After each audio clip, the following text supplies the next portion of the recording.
inyong lahat. Ako po si Cristiano Valdieg Marcet, na sa ikatlong baitang.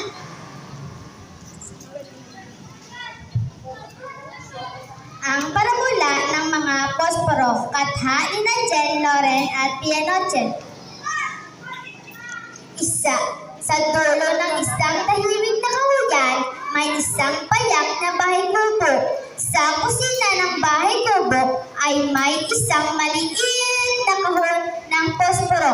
May nakatira halos 5 palito ng posporo sa loob ng kahon. Isang araw, isang posporo na nangangalan dito ay nagsalita. Hindi ba ninyo napapansin na nabawasan ang bilang natin? Kapag bumubukas ang ating bahay, isa sa atin ay kinukuha. Kinukuha? Saan sila dinadala ko dito? Tanong